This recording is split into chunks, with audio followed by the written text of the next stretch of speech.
Well, I guess it's the finisher's turn to start getting worked on. As you can see, we had a little weather come through yesterday. That's not actually snow, that is accumulated frozen rain. It was a real nice night last night, I tell you what.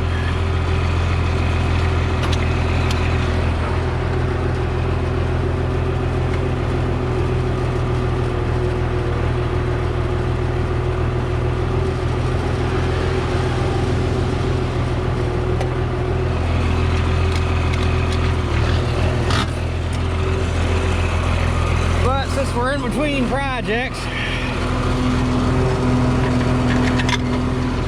I figured I probably ought to get on this thing since we're supposed to have some, well, after this afternoon it's supposed to warm back up to 50 and all this is going to be gone, and it's supposed to be nice. Hell, by the end of the week it's supposed to be back up closer to 60, so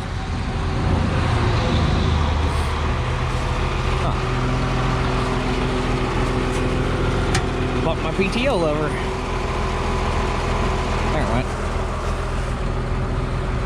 So yeah, I wanted to start working on this thing because I still got to get this done. I still got to get the white done. I got to get the oil changed in that, the 1800. And really we'll be all set. I got 2 Coulter bearings to change on the planter. I got to change the acre counter out on the drill, and those 2 will be done. And really after that we'll just be waiting on Mother Nature to start cooperating.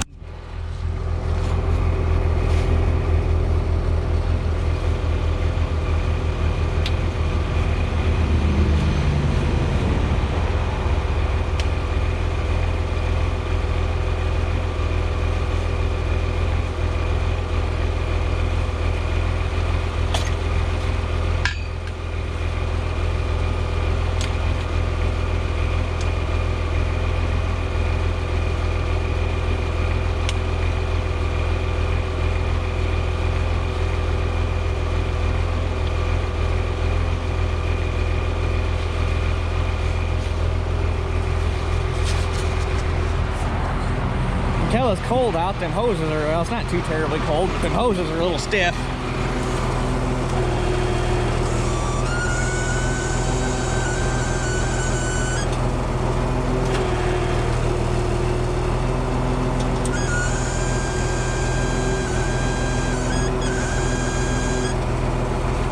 I think it's all the way up. This cylinder leaks and that cylinder leaks, so they leak down and then it lets the mains settle. So I'm gonna do the wing cylinders this season, and I'll pull the mains out next season because those are gonna be kind of fun. And we are not all the way up.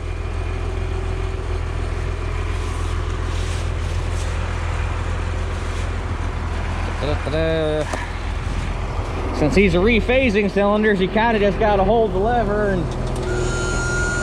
let it do its thing. Although it's probably not going to like lifting since it's folded and all the pressure's on those 2 cylinders. It's fine when the basket's not on it, but it does not like lifting with 2 cylinders when the basket's on it.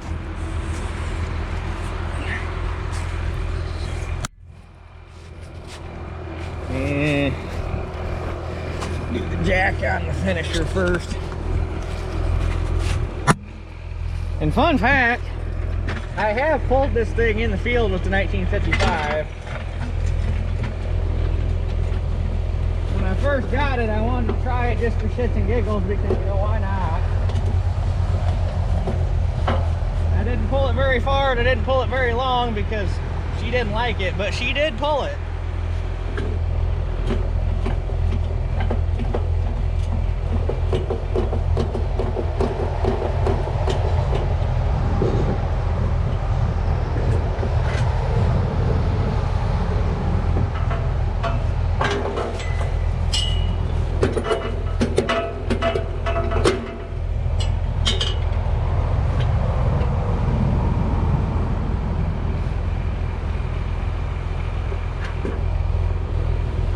really, it had, well, it didn't have gobs of reserve power, but it wasn't really power that it was lacking. It was more traction.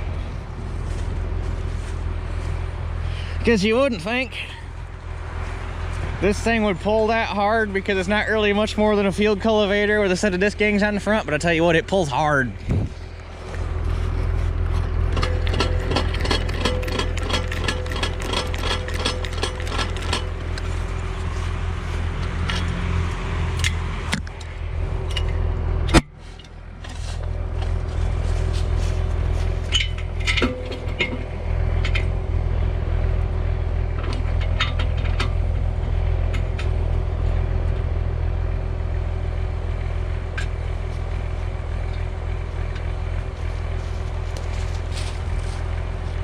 And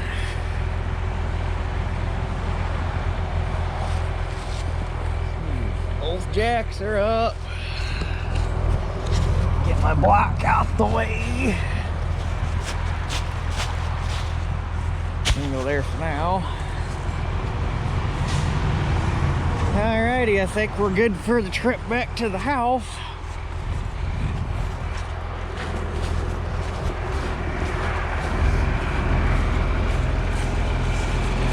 Wish I could get that other cylinder to fully extend, but I don't feel like unfolding the damn thing.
Back at the house, well, back up to the farm anyway. I got the baskets unhooked, because all I really need to work on is the finisher. This is pretty much good. Just need to grease it. But this guy is getting all new 9-inch marathon sweeps, because most of the shovels on this thing are shot and or mismatched, which I think is part of the reason why it doesn't finish terrible, but it could do better. And I think it's because none of the shovels are the same.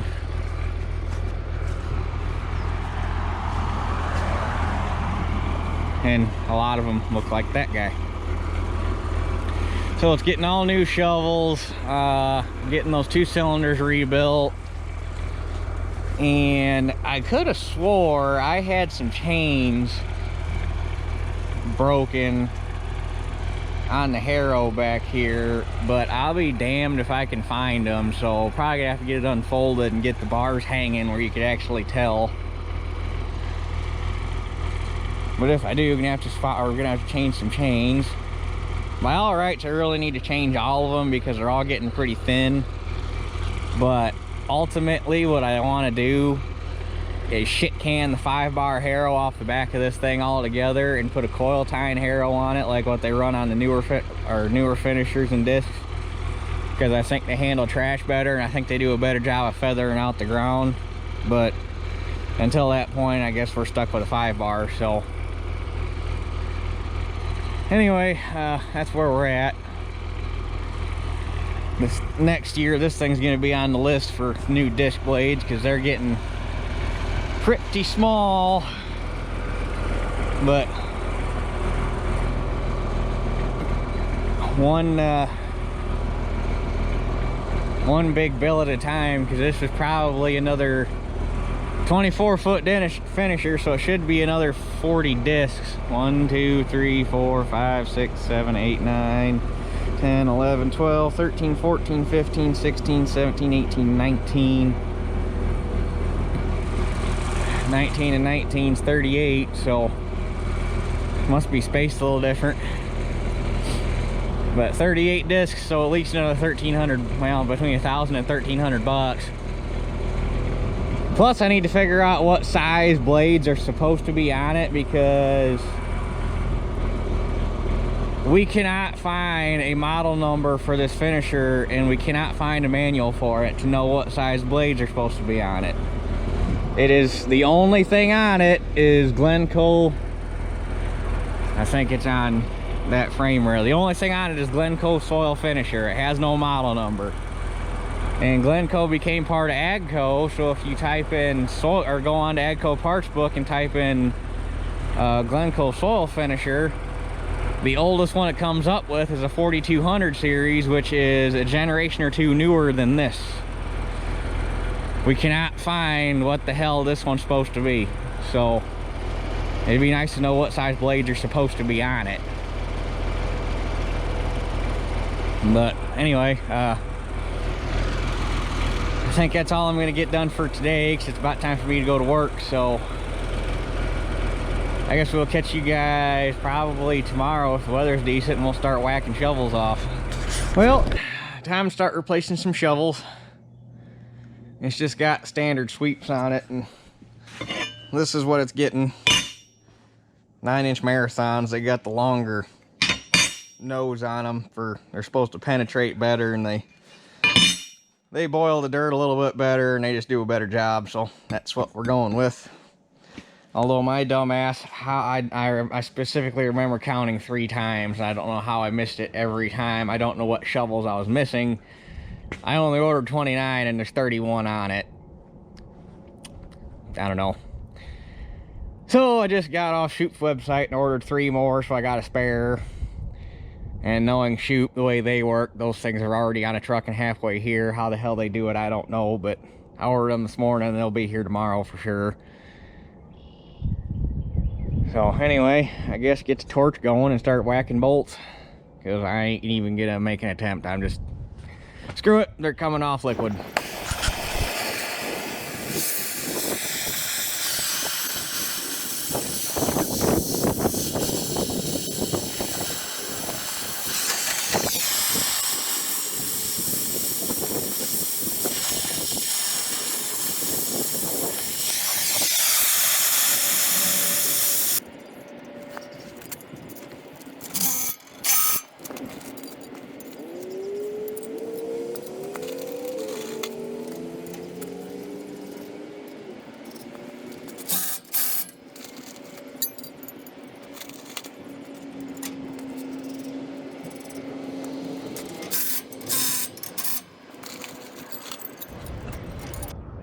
Well, other than the fact that I'm missing 2,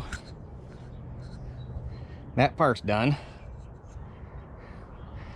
This thing ought to finish a hell of a lot better. There were some out there in the center that were, well, one was wore right here, one was wore clean through into the shank, and it was only like this wide, and there was a couple in there that weren't far away from it. So full-size shovels ought to definitely make her finish a tad bit better.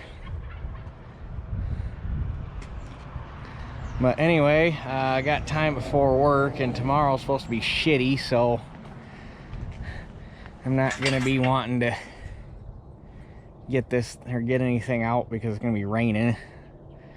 So while I got time, I'm gonna set this thing down on the transport locks, get the pressure off the hydraulics, and we're gonna pull those wing cylinders off real quick so that I can tear them apart tomorrow and figure out what I need for seals.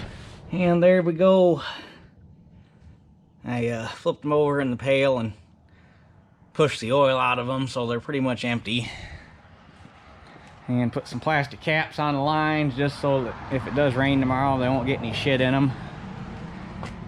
So with that, I'm starting to run short on time here, so I got to giddy on up, get this thing unhooked, get the tractor put back in the barn, get my shit cleaned up off the apron, get get Teeter put in her cage, and I need to get off and get lunch so I can get to work. So we'll catch you guys tomorrow. Teeter pup.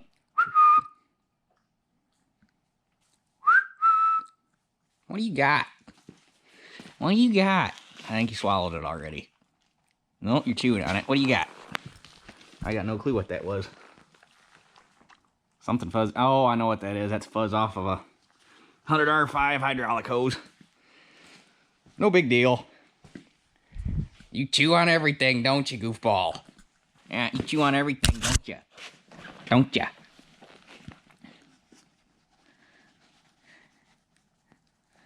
Anyway, we're gonna get these cylinders tore apart today.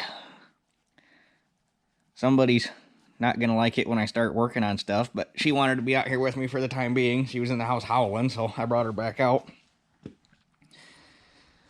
These short pieces of angle are for the disc, but we'll dink with that more this weekend if time and weather allow. I got spent most of the morning working on the phone. I got a fertilizer spreader order for tomorrow so we can get the wheat top dressed Saturday, because I doubt we're going to do anything tomorrow because it's a nice, lovely Michigan day out. This is our typical March weather. These last 2 weeks have been atypical.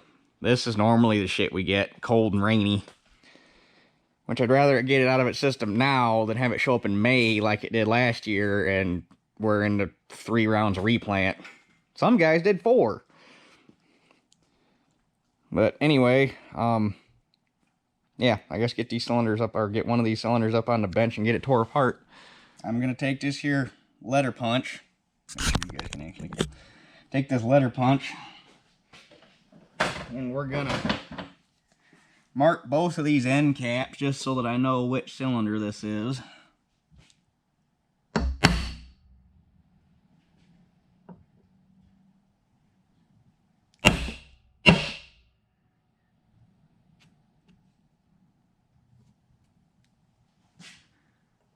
That way we don't get them mixed up going back on the finisher. Because since these are rephasing cylinders, if you don't put them back in the right spot, it ain't going to work. And what rephasing means is you're actually only inputting hydraulic oil into one cylinder. In this case, it'd be the left cylinder on the main frame. And then that cylinder goes into this cylinder, and then, or sorry, be the right cylinder on the main frame, and then that one goes into that cylinder, and then that cylinder goes into the left cylinder on the main frame, and then the left cylinder goes into the left wing cylinder, and then the left wing cylinder returns back to the tractor, and the exhaust from each cylinder lifts the next cylinder in the chain. And then when you lower it, they all rephase to each other. Which you'll see what there's bypass ports in the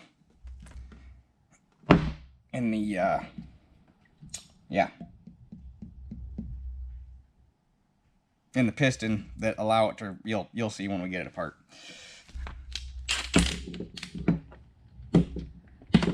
Damn it, need an extension.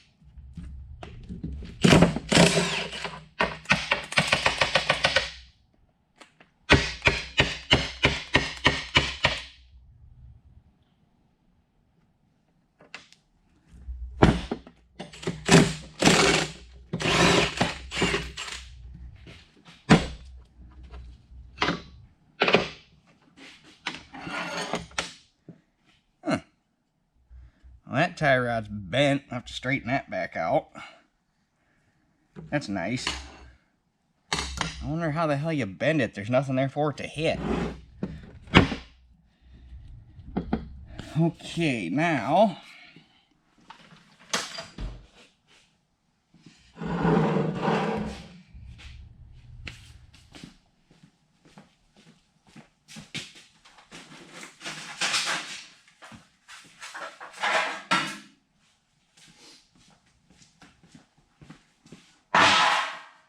put our drain pan there, since there's probably going to be a little bit of oil left.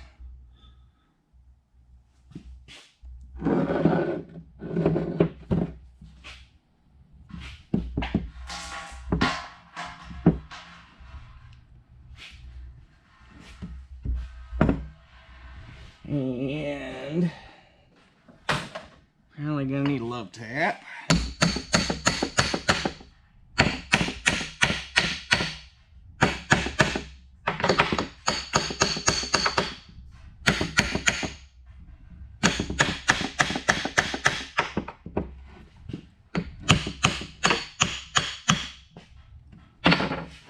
Bringing the whole cylinder with me.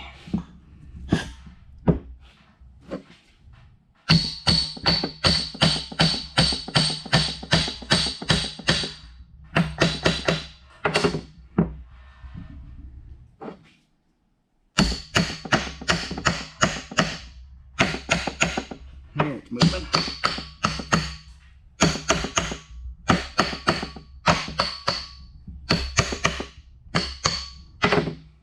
He was just a little crusty.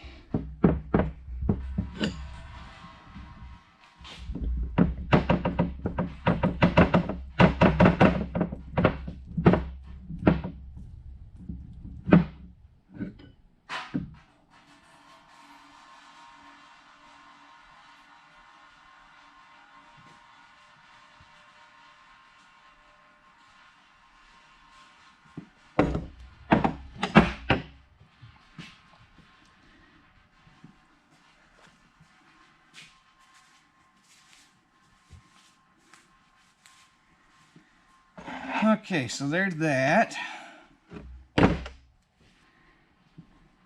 And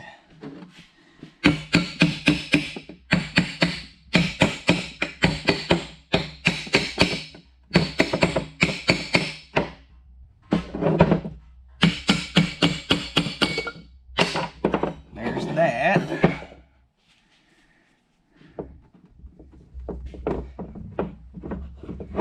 Get them tie rods off of there in a second.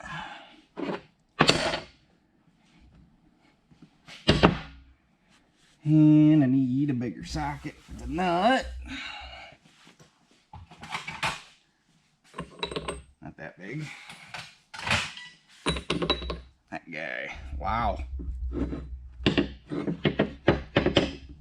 Yeah, that rod seal is gone. There's no resistance there whatsoever. Which this one was the worst leaker of the bunch, so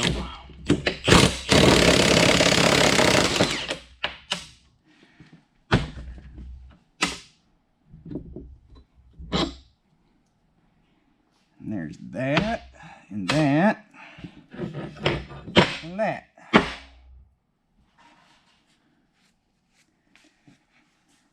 Okay, so we need this O-ring, and that got an actual, I'll be damned, I think it's got an actual seal on the piston instead of an O-ring.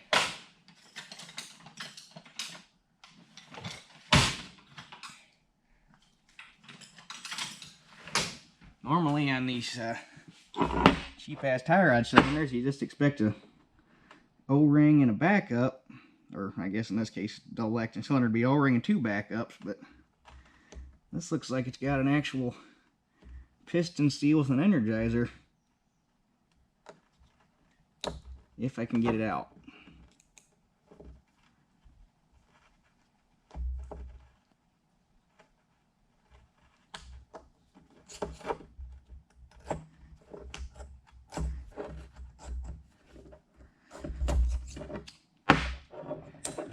There's the seal, there's the piston seal, and then they energize the piston seal with an O-ring.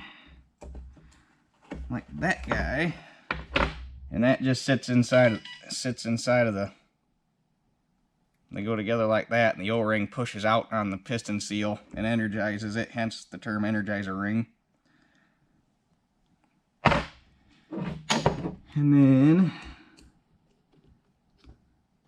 there's an O-ring and a backup on the glands. Oh, there you bugger.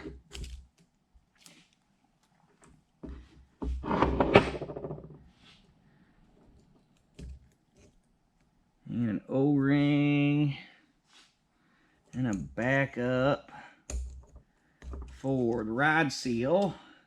It's weird that they would have went through the trouble of machining a groove for an actual piston seal and then didn't put a U-cup for a rod seal. They just cheaped out and put an O-ring and a backup. That's kind of, they went a little expensive in one spot and really cheaped out in another, and that's kind of weird. And I'll have to clean it up before I can get the rod wiper itself out, because it's kind of scuzzy. And then we got another O-ring and another backup on the back gland. Okay, I got them both apart. Nothing too out of the ordinary, except the left one that was the bad leaker. I know why it was leaking bad. It's because the rod wiper had completely disintegrated. That's what's left of it. I left part of it in there so that Dad could see what was going on. This one, it was still in there. It's that guy right there. But there wasn't any. It was worn smooth. There wasn't anything left of it, so I doubt it was wiping a whole lot. But hopefully, it's a goofy looking wiper. Hopefully they still make something like it. Otherwise, we might have to machine these out to accept a lip style wiper. And I'm hoping that they make a U-cup that'll replace the O-ring and backup for the rod seal. That would be nice, but have to have Dad look at it when he gets home from work. But I did tell you one lie. I don't know what the hell I was thinking. These do not rephase on the downstroke. They rephase on the upstroke. It makes no damn sense to rephase on the downstroke. I don't know why the hell I said that. But the pistons are machined goofy. They have these two grooves machined in them, and this groove.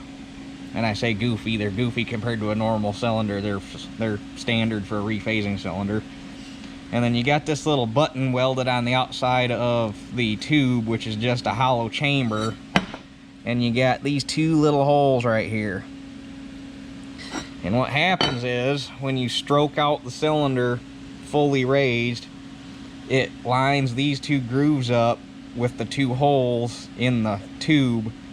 And that lets a little trickle of oil bypass around the piston seal and out back into the cylinder. Or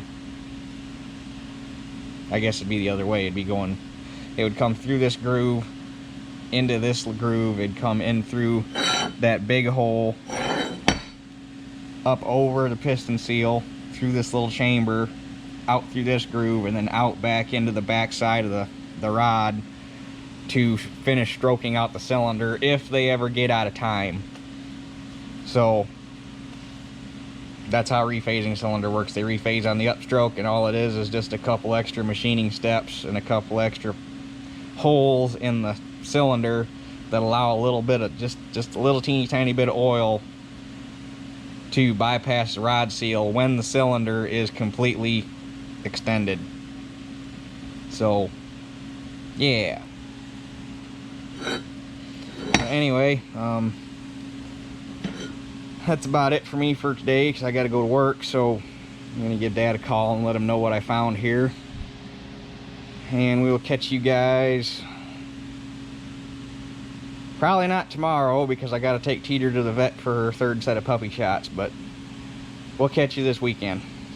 Okay, so we're going to get to finish her buttoned up this morning.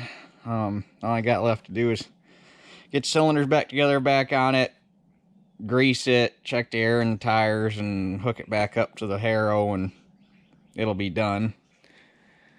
I got this one put together already because it's Sunday morning and Retro Country USA is on the radio, and I wanted to listen to that and just enjoy a nice Sunday morning and not fuck around with the camera. So I put this one together already. It went pretty decent. But we'll put the second one together on camera. Dad did find, that's the new rod wiper. It's kind of a goofy bastard. He says it measured funny too. So there's that. Found a U-cup seal that fits in the gland in place of the O-ring and backup ring, so that's a better deal. And everything else is just standard cylinder stuff. So anyway, set you up here on my fancy high-end tripod dealio, aka a hunk of angle iron.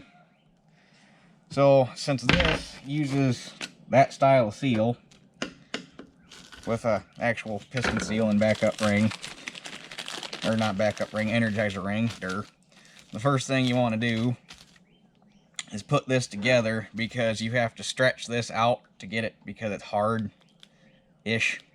You got to stretch it out to get it back over, and they don't like to contract on their own, so you have to put a clamp on it. So you want to do this first so that you can have it clamped and have it shrinking back down while you're doing all the rest of your crap. By the time you get ready to put the piston back on the rod, everything is right, or back down to the right size, so it all slides back together.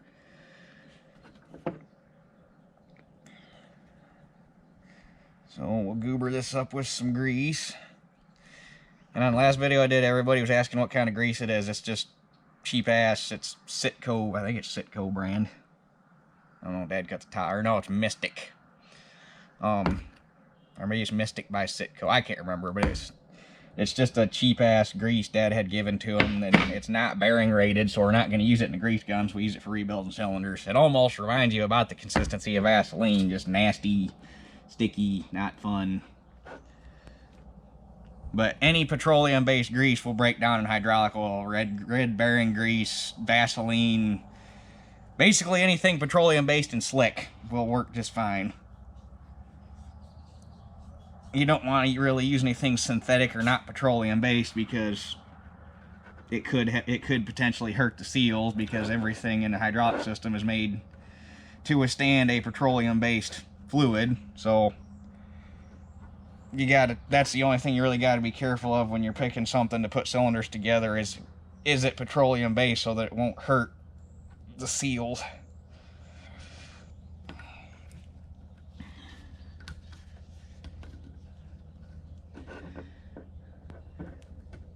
And then you got to make sure this booger goes back out straight, because they tend to get a little bit of a twist in them when you're rolling them on.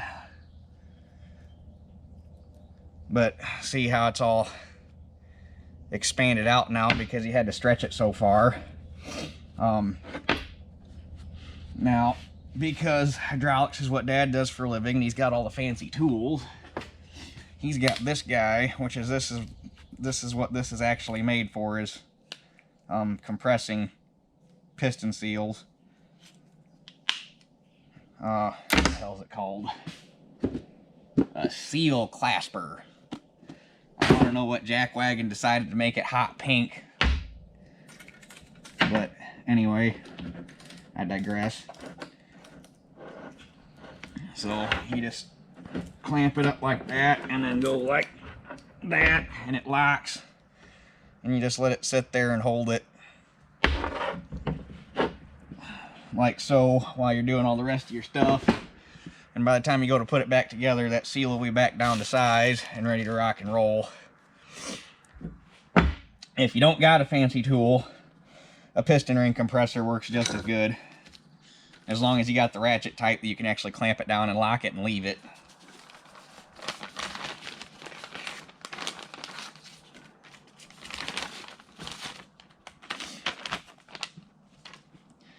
And then the gland just gets your regular old backup ring and O-ring.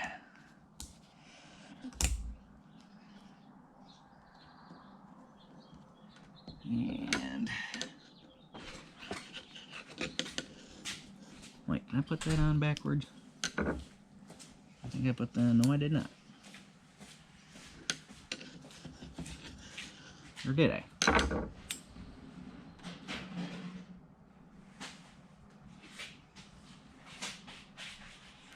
I can't tell if I got that on backwards or not.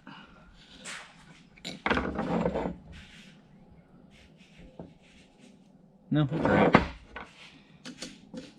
These things don't have as pronounced of a cup side as they normally do. That's kind of odd.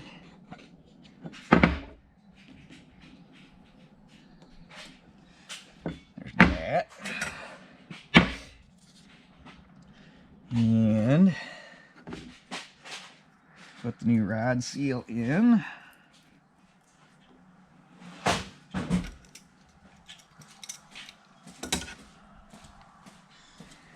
Tyler's bringing some hoses over, I guess. I think they're for Billy's Detroit.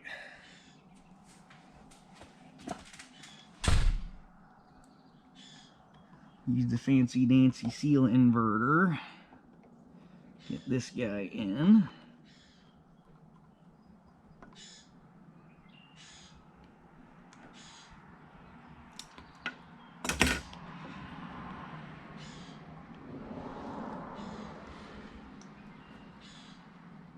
It fits a little snug, but it fits. And you'll see why. I'll show you in a little bit here when we go to put the rod together. I'll show you why it was a better option to go with that instead of the O-ring and backup ring like what they had in it originally. Oh shit, I forgot. I have to dig out the rest of that original wiper because I left it in there so Dad could see what was going on. Whoopsie.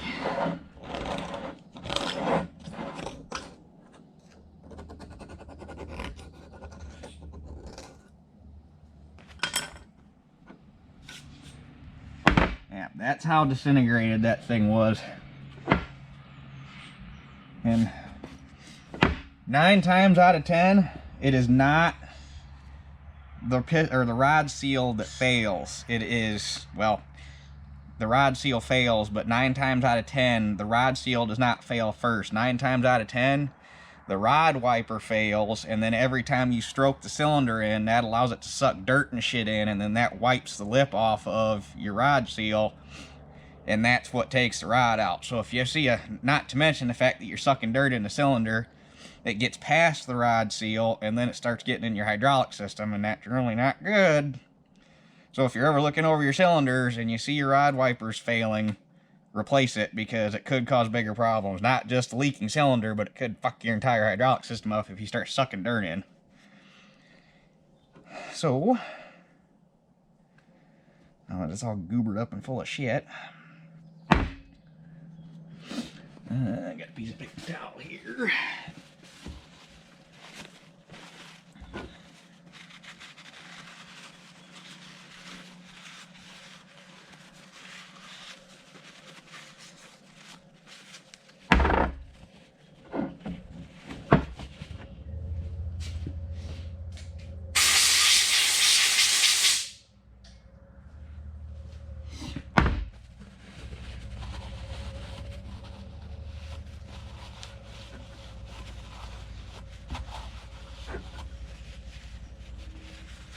And then the other thing you got to be aware of when assembling said cylinder is if you put it together and you find little hunks of rubber that got cut off and you shoved everything together, take it apart and redo it because you just roached something. And there's no sense in putting it all back together just to have it leak because you cut a lip, or because you cut the seal or lip off the seal, or whatever you ended up doing.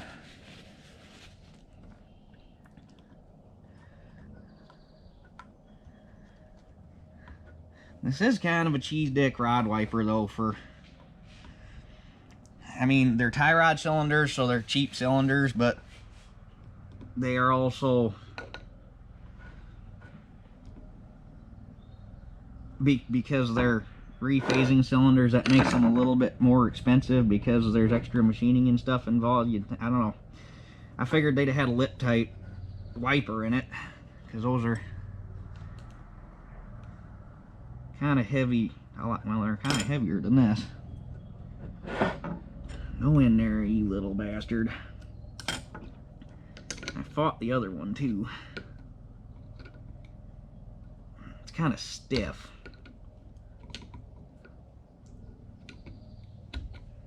But I tried using the inverter, and there's such a thin cross section that the inverter doesn't work all that great for putting them in. So there's that.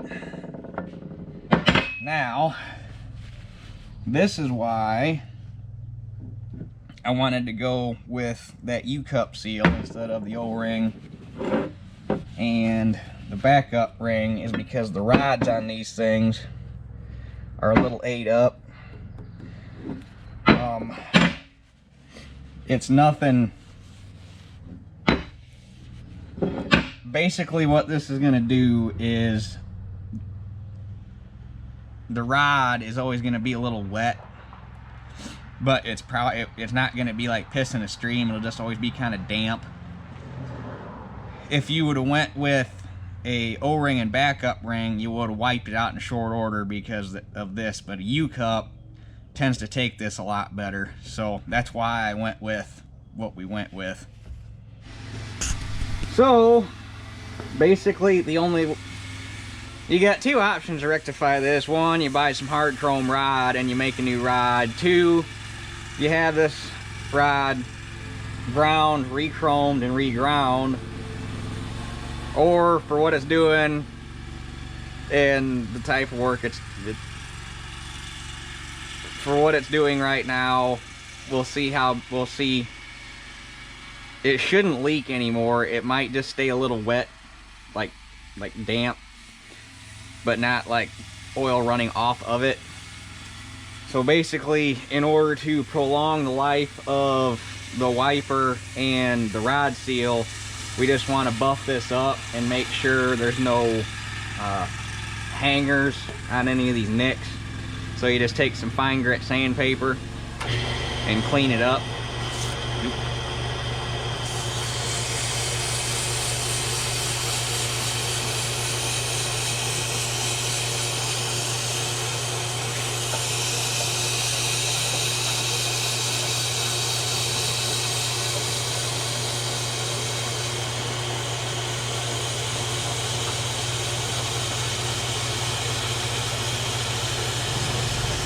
So now should be good to put the piston back on. So that's your piston O-ring, and then the gland's got to slide on. So we're gonna grease that up real good.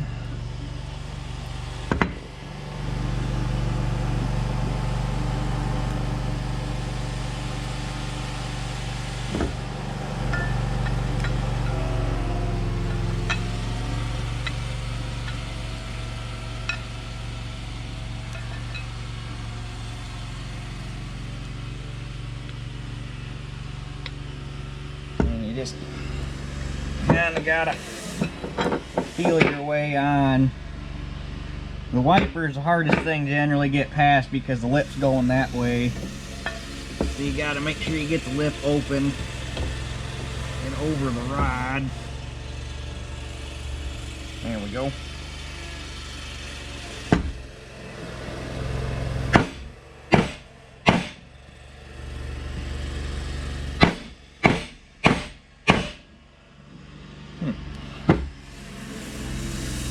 The rod seal did not fight me at all on the other one. It basically popped right on there.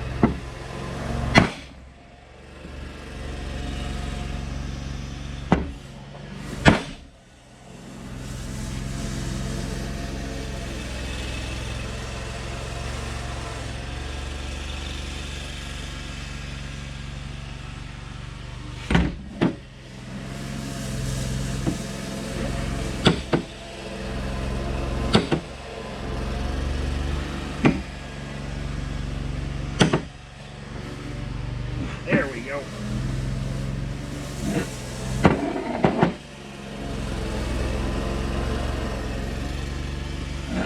That was a bugger.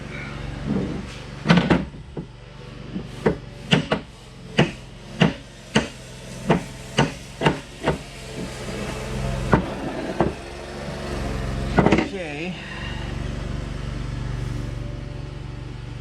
Leave all that grease on there.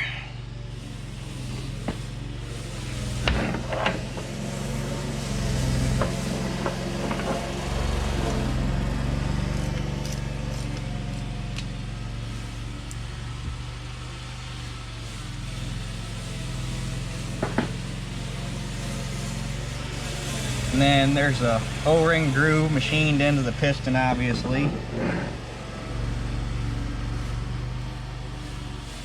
And the O-ring's kind of surprisingly tight. I don't know why they machined it so snug. But I fought the other one getting it on too all the way. There it went. So we're good there.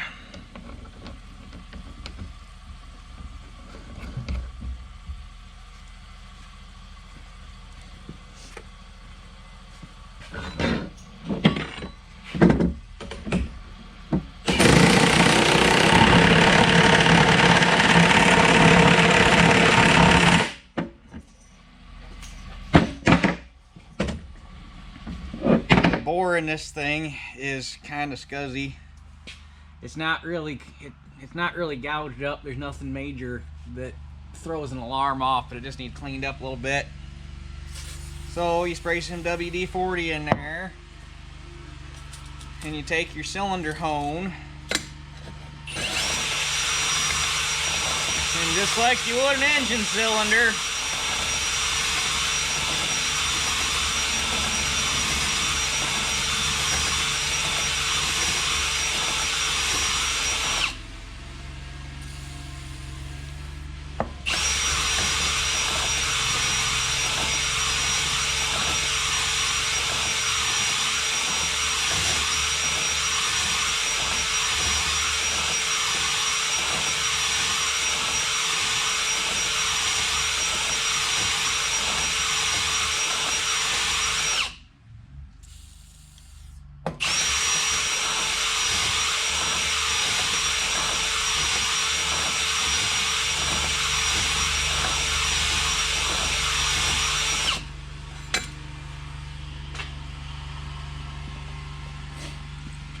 it's not too bad.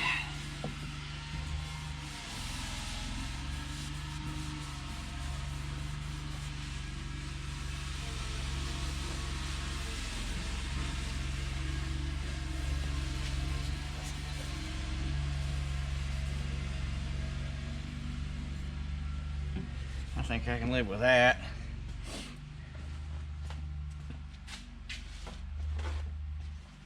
You just want to make sure you get it as clean as possible, because that is obviously going to, the residue is obviously going to have iron filings in it from the fact that you're honing it, so you don't want any of that in there to get embedded in the seal.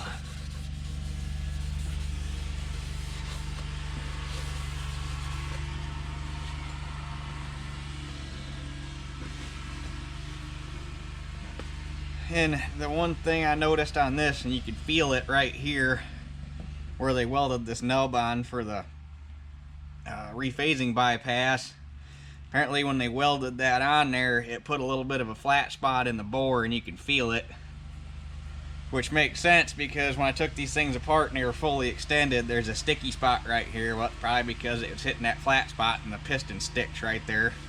You got to smack them to get them to close. But so that takes care of that part. And you gotta make sure that you put the barrel on the right way with the rephasing port toward the extended end of the cylinder, because they rephase on the raise.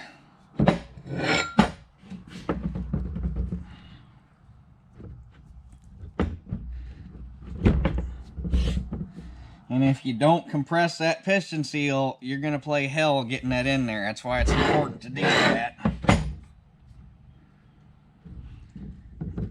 And I'm going to put... Come here. Damn it. I want to put that nub in a quarter turn off from the port. hammer out. Where did I put that thing? Guess I did not have a hammer out. I put it back.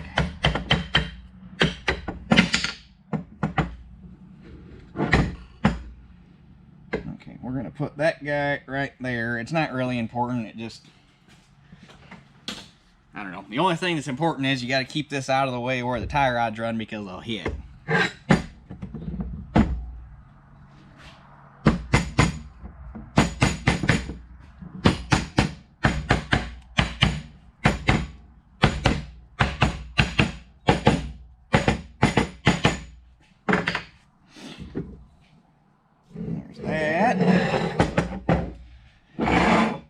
And then I initially thought that the way they had these things, or the way they had the threads cut on these tie rods, they wanted the short end in here. Well, if you thread the short end in, it only goes about 3/4 of the way through the gland, and I don't like that, so we're going to put them back the way they had it, because apparently they had it that way for a reason.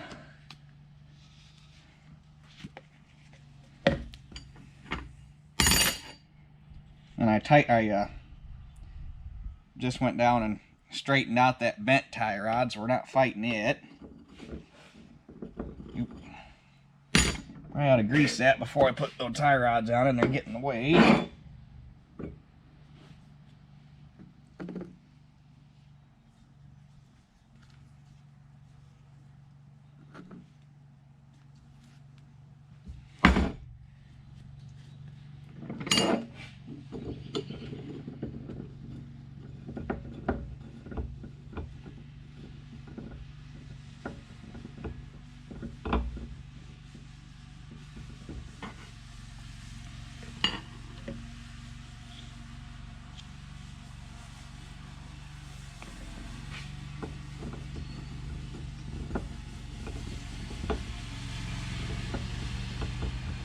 I just still want to know what they did to bend that tie rod, because there's literally, these things are protected on pretty much all sides because they're inside the frame. They got the wheel on the other side of them. There's nothing in front of them. There's nothing behind them. I don't know what they could have done to get in there and bend that tie rod.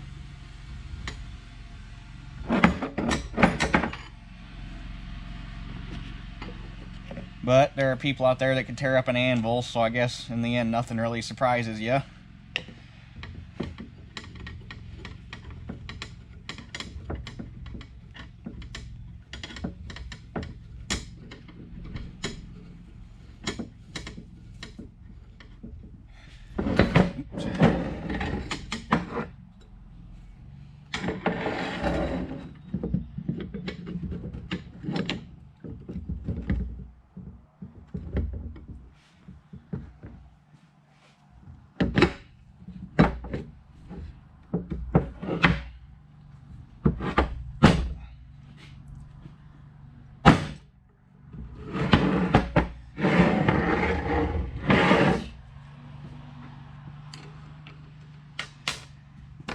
And I want to make sure I got enough thread sticking through here that I can get the nut fully engaged. So I'm going to have to back some of these off just a hair.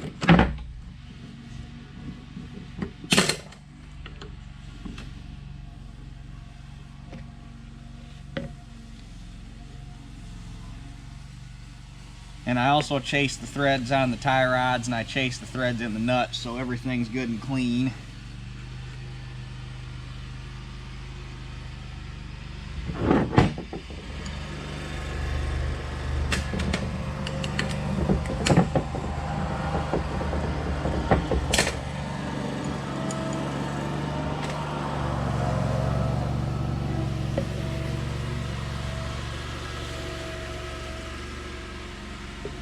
I just found it really odd how basically they only have enough thread on this end of the tie rod to get the nut fully engaged, and then the threads bottom out and you're turning the whole tie rod. I found that kind of bass-ackwards. You'd think they'd want the threads to bottom out in this end and you have the full thread to run the nut on to torque it up, but I don't know. I'm sure they did it for a reason. Sometimes you just gotta wonder what reason it was.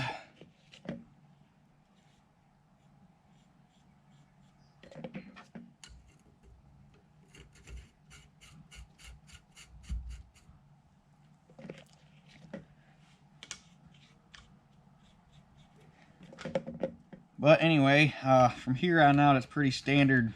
Well, you know what goes on from here. You torque the tie rods up in a cross pattern. These are getting torqued up to 57. Well, I just torqued them to 60, so I have an even number. But 1/2-inch tie rods, I torqued them up to a spec for a 1/2-inch grade 5 bolt. And that got them plenty tight. They were singing back when I whacked them. So, and since these things are rephasing cylinders and they're basically designed to have a purpose-built internal leak, they're kind of hard to leak test with air. So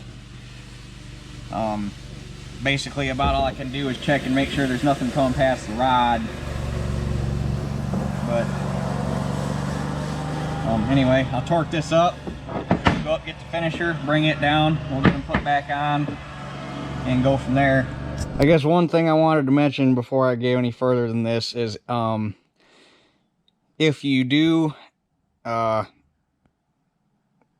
test a cylinder with a seal like that, with the actual piston seal and a O-ring energizer ring, it is actually very common to, once you bottom the cylinder out and pressurize one end of the cylinder, it is very common with an air test to have bypass into the other side of the piston, because air pressure cannot physically create enough pressure on the energizer ring to expand the seal to get it to seal. So just if you air test a cylinder with a seal or with a piston seal like that and you got a leak past it, it doesn't mean there's something wrong. It just means that 100 pounds air pressure is physically not enough pressure to energize the seal to actually make it seal. You need hydraulic pressure. So something I wanted to mention real quick before I went any further.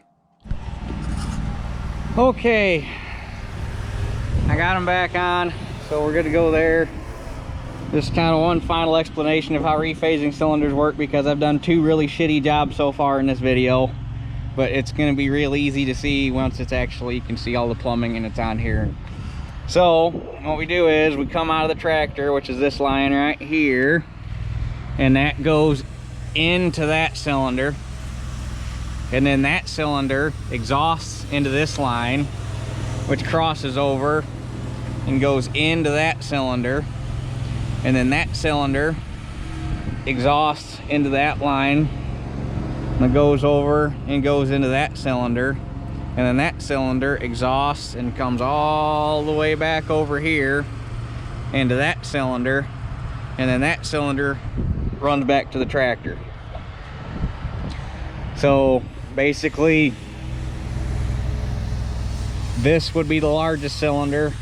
That one's a little smaller. That one's a little smaller. And then that one's the smallest. So yeah, basically that's how that works. But anyway, now we got to get them back full of oil. So about the only way to do that is you just get on the tractor and start it and hold the lever until it goes all the way up. So yeah.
every time that right wing comes up a little bit more. Problem is, you got to fight the airlock.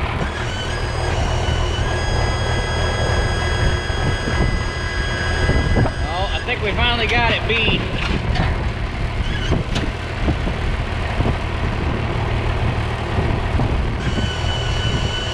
Oh, I think we got her.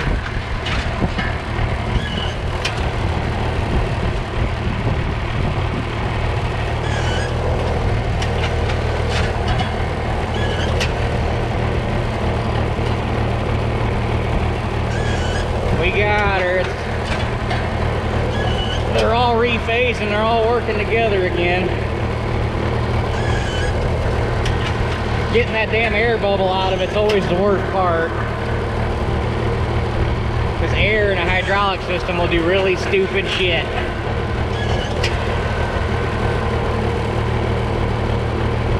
It'll make valves act funny, it'll make pumps act funny. Like you saw in that white last weekend, little teeny tiny air pocket will completely disable a hydraulic system.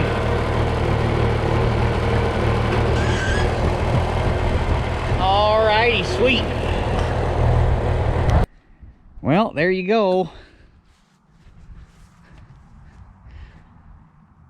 I'm sure there's probably still a couple small little air pockets in there, but the wings are picking up completely now, so that's the main thing. Now it's just gonna have to work the rest of it out using it. But as long as the cylinders are all rephased, that's the biggest part, because if the cylinders aren't rephased, it's not gonna set down level and then it's not gonna finish level. So that's the important part. Well, I guess now the only thing I got left to do is I want to check the air in all the tires and grease it and hook it back onto the harrow, and should be good for this season. I think that, well, next year it's going to get all new disc blades on it. And oh, speaking of which, earlier, or when I went over and got this, I said that I didn't know what model it was. Finally figured out what model it was, or model it is. It's a SFH 249, which stands for Soil Finishing Harrow 24 foot 9 inches, which is what the working width is. And then the baby one was a mainframe without wings, which was a SFH 129, which was a 12 foot 9 working width, which was smaller. It wasn't just a mainframe without wings, because the mainframe on this thing, if I remember right, is 15 foot. But yeah, so now I know what model it is. It's just a matter of finding a manual for it, which I looked on eBay and had no luck so far. So hopefully one pops up here before next spring and we can figure out what blades belong on it and get the right disc blade for it and reblade it, because I think it'd finish a lot better if it had the right, or had good blades on it again. But having all matching new shovels ought to help a lot too. So that shank is bent. What the hell's going on there, Bobby?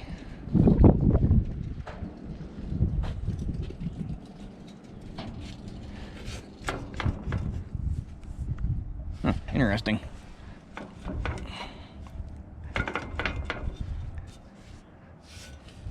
I think that shank is twisted. It looks like they twisted this whole thing. I'll be damned. Might tweak that back if I can figure out how to do it. But anyway, I guess that's really all that is video worthy on this project, because checking air and tires and greasing isn't really, it's checking air and tires and greasing. So I guess I'm gonna get that done and go back to working on the disc, but that's gonna go on the disc video. So I guess that's it for this one. We'll catch you guys on the next one.